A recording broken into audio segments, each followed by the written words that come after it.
This is my 1953 Studebaker pickup, and I'm gonna go ahead and start popping some dents today. So I'm gonna start with my door here, and I think this is about the biggest dent on the thing. It takes up most of the darn door. Pop this inside panel off here and see if we can't get this thing looking just a little bit better. So the window track is actually the reason the door stopped moving. We have a pretty big gap. Now you can see exactly how far that door was in.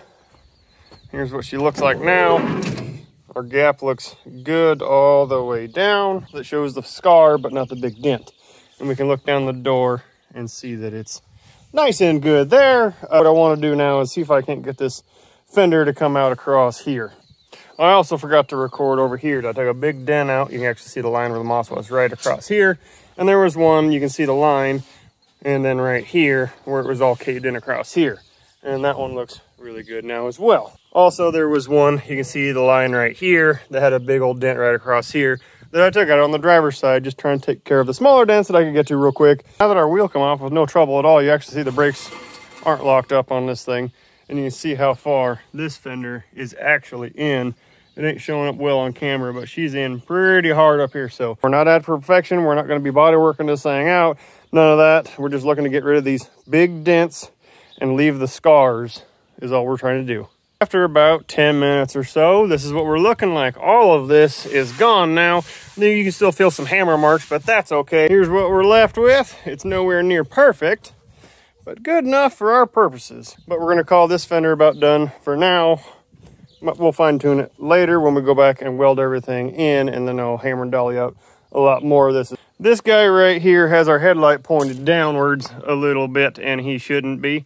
So we're going to see if we can't get him to come out down across here. We're going to look across here to this piece. You'll see this body line disappear under the grill right here.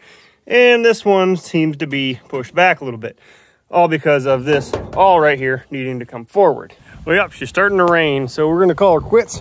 Got her soaking in some WD though, because these lug nuts are froze solid. And you can't see, but there's an L right here that all these are supposed to have. You can't see, which means it's a left-handed thread. To loosen them, I have to actually tighten them like you normally would to loosen them. The next day, this wheel popped right off. I gotta use my new tool. It's a tool. I needed it, all right? And this was another excuse as to why I needed it. So let's see what we can make happen with this and what this will look like.